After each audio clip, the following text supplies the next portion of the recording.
What's going on, world? 8 Notes here. So recently I posted a video, my first video actually, where I said I'm a mix engineer who works entirely in the box, and I did mention that I'll make another video where I speak on that and break it down further, discuss it. You know, this is that video. You see, back in the day when recording engineers had to record vocals, instruments, and whatever audio input they had to record for a session. In the late 40s, the late 80s, they had to record all these things onto tape and then route the tape to each mixer track on an analog console. The days of outboard gear. You see, it was such a different and challenging workflow, in my opinion, because I can only imagine how many hours it would take for them to get all these things together. The tape machines, the timing, where they had to record at certain times of the day to avoid, you know, disruption and stuff like that. It was a very fragile workflow because if you were a singer, right, and you had a part to take, you made a mistake or you sang some wrong notes, they had no pitch correction, they had no auto tune, they had no vocal tuning plugins and stuff like that. It was just all straight up. If you do it right, you do it right. If you do it wrong, you gotta do it again. So if you're playing a drum part and you miss the timing, you have to record the whole thing again. Yeah, I wouldn't say it was bad. It was actually good because at that time we had people take their crafts more seriously. Singers really knew exactly what they were doing. Instrumentalists knew exactly what they were doing. They would practice for hours to make sure when they get into the studio to record, everything was perfect.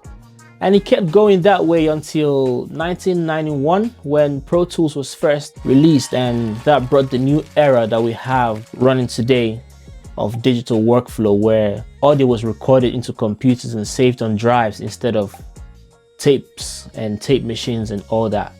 And they were able to track audio, mix them digitally, and plugins were introduced to the workflow. It was a lot easier at the time.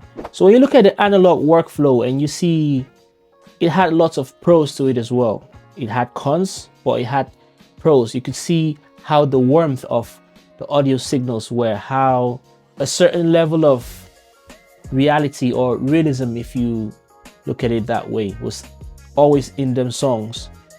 They were so good that many years after, right now, we have the software that we need. We have all the digital tools that we need, but we still have plugins that are emulating the analog tools that they had many years ago. You see what I'm saying? So they had the depth, they had a certain warmth, they had a certain tone to their music because of the analog tools that they had going on. If you pay attention to the loudness war or stuff like that, you see how it's a lot easier to get a loud mix in the analog domain as compared to the digital world.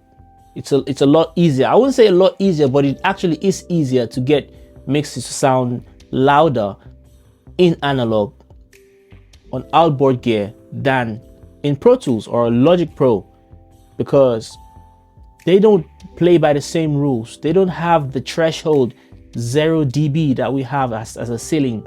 It's different there. So them tracks come out sounding warmer, punchier, and it has grit to it. And that was a time where recording engineers actually were so skilled. Like I said, they would be able to pick and select what microphone records what room to record what, you know. It wasn't a thing where, oh, one microphone records everyone, one microphone records everything. They were really skilled. They really would work based off the things that they are hearing, not just the things that they're seeing, or not based off of the meters and stuff. It was because you can't really see much. You're hearing everything. You're hearing the feedback from the speakers, from listening to the performance and knowing, oh, that take, you need to do it again. You need to take it again. It wasn't right. So yeah, it was a different process. It was a different workflow. And those were the pros, I would say, of working in analog But when Pro Tools came out and other DAWs started springing out, plugins started being made, and the digital workflow began and became commonplace, like right now, most mix engineers mix in the box. I mean, they still mix outboard. The consoles have gotten more advanced and integrated into like DAW, so it's a more seamless experience now. If people who still work on outboard gear or use analog tools, it's more of a hybrid workflow, because these analog gears now integrate with the softwares that we use. You see what I mean? And yeah, outboard gear was great. It was a wonderful time. It was challenging, and I think we learn when we face loads of challenges. But it had its limitations as well. It had its limitations in the sense that it was really expensive. You know, when they were working in big studios, you had to rent the studio out for days, for weeks, because you don't know how long the sessions would take. You don't know how long the tracks would be, you know, to record all these people perfectly and track it out and route them to the channels and play them back. That's the mixing. Play them back in real time, listen and re-record to another tape. That was money, renting out these spaces. Or if you're buying the studio equipment, sounds like $100,000 or pound or whatever currency it is. Sounds like 100,000, hundreds of thousands, or $1 million investment, million pound investment, whatever, because you can't compare buying one of these little USB audio interfaces to buying an SSL 3000 console. It was a lot different. It's a difficult workflow, and it's not portable as well. So in today's world, you can see how we pack our recording equipment into like a bag. We have our microphone in there, we have the audio interface in there, we have a pair of monitors in there, we have headphones in there, and you have your laptop in your backpack, and off you go. Catch a flight. You can record a song, mix a record in a hotel room. That wasn't the case back in the day. Back in the day, everything was in one place, situated at just one spot. You walk into the studio. When you leave the studio, you leave the studio. It's nothing like, oh, I'll finish this verse at home, or I'll play this extra stuff tomorrow at the crib or at my garage. It wasn't quite like that. So yeah, it was expensive. It was not portable. It was a process where the warmth that I'm talking about, the sounds, the tones that this outboard gear introduced to music were just there. It wasn't a thing where you could control or reduce or take out. Yes, you would be able to control certain things, obviously, like the compressors. You still had all the parameters that we have today, hands-on. But like the buzz, the hum, the electric hum that all these electronics introduced to the music, the white noise, it wasn't something you could take out. If it's there, it's there, because you have to plug it in to use it. And different regions have different hum frequencies, 50 hertz, 60 hertz, depending on the region and the voltage of the electricity. Anyways, that's a whole different topic. But the character that these tools introduced to your mix were characters that you most likely cannot change them. You can't fix it. That's how it is. That's how it is. You see, but with digital, we can turn off the hum, we can turn off the buzz, we can decide to make a certain plugin work like it's digital or work like it's analog. And over the years, ever since the digital workflow has become commonplace, there's been conversations and debates and arguments, if you may, about what sounds better. Do you prefer the analog sound? Do you prefer the digital sound? And the truth of the matter is, there's none that's better than anyone. It's all just different. It's just all different. And right now we have plugins that are so cleverly designed and programmed that you would listen to digital plugins emulating analog tools and they'll sound so close. Like the similarities are crazy. You wouldn't even tell. It's so closely related, the human ears can't tell the difference. So if you think you can listen to a song that was mixed or engineered entirely in the box and be like, oh no, this was done in Pro Tools, or this was done in Logic Pro, this was done in Ableton, whatever, and this one was Outboard, I doubt that. You definitely cannot tell, because it's not worlds apart, except you're doing like a side-by-side comparison of the same song, maybe exported in different one from your computer and the other one routed out to the console, and if there's a thing like that. But what I'm saying is, people still mix Outboard, songs come out great, clean, boomy, whatever, and you can still mix in the digital workspace with all plugins in the box, recorded on an audio interface that's portable, your USB audio interface, and song still comes out clean as well, full leveled, everything's good. So it's not a debate of what's better, it's just what do you want, what are you able to afford, what can you do. If you're a mix engineer and you can afford outboard gear and you love outboard gear and you don't mind all the cables and the space, you don't mind the lack of mobility, and you don't mind the everything else that surrounds being an analog mix engineer, that's fine. You'll get the same results. It's your final points, your final results that really matter. It's not about the how you made it or the tools that you used. And with the digital workflow, besides being portable, it's also a thing where you can lay down your ideas pretty much anywhere. You could be at home, lay down your ideas. You could be at work and you have an idea and you just go to the car, grab your microphone, and your interface is in your car and you record something that you were thinking about. Digital tools are a lot cleaner, if I may put it that way. They lack the noise, they lack the grit, the hum that analog tools had. Although that's not entirely good, because we still need to introduce this saturation, these artifacts in certain genres of music. But there's certain genres that fully benefit from digital plugins or mixing in the box, like EDM and stuff like that, electronic music, pop music. You need it to be very clean, very sharp, and yeah, without the dirt that you get from analog plugins. You get what I mean? So yeah, this is just different. It's nothing too crazy saying, oh, this is better than the other one. And also, personally, I mix entirely in the box because it's just the future. It's not a thing where we're going back to analog again. No, we're going forward, and we will only keep going forward. It's getting more simplified every day, although there's certain things that we'll never get rid of. We'll never stop using outboard gear, because things like microphones will always be physical. Microphones will always be hardware. DA/AD converters, which we call audio interfaces or sound cards, will always be hardware, will always be physical stuff. It wouldn't be software ever, because things like our voice, for instance, are just vibrations of our vocal cords, which is analog signal, right?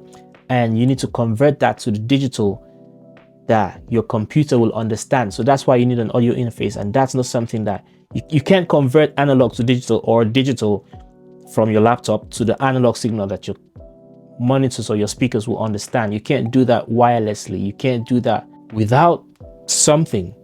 Maybe in future there might be wireless converters where you're singing and your computer can somehow detect your voice and separate it from anything else without, I don't even know, I can't grasp that concept right now, but I just think and I believe that we'll always have some point, some sort of analog in our workflow as long as audio is concerned, because audio is acoustics, it's physics, it's not stuff that we can transfer. It's something that we actually have to perform. It's vibrations, so we'll always need analog equipment. Those are my thoughts. But then you see the cons of mixing in the box are there, because now that we have in the box mixes and everyone has access to all these plugins and everyone has access to all these things that used to cost £3,000, £4,000, £5,000, whatever,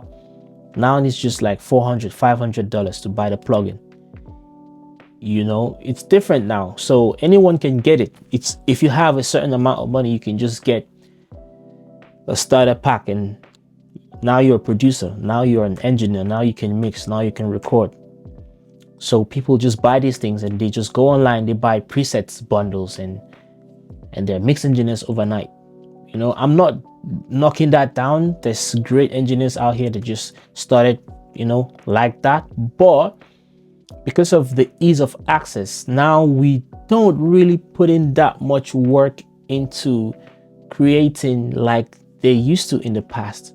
I mean, I'm a very conservative person when it comes to art. Things like music should always be music, if you get what I mean. The effort should be there. If you're writing a song, actually write a song. It shouldn't be all the time based off of vibes, or like, just play drag and drop and extend. Like I said, I'm not saying the whole quick workflow is bad. No, it's not. Obviously, it's still music, sounds good. But it was a nice skill to have, like being able to listen, to hear what's going on, rather than just visualizing it, looking at the meters and the analyzers, you know, and just being able to just see, oh, it's at this dB, that's it, export this dB, it looks good. I'm a big fan of the isotope zone. The mastering assistant works great. That's AI right there. That's AI tools.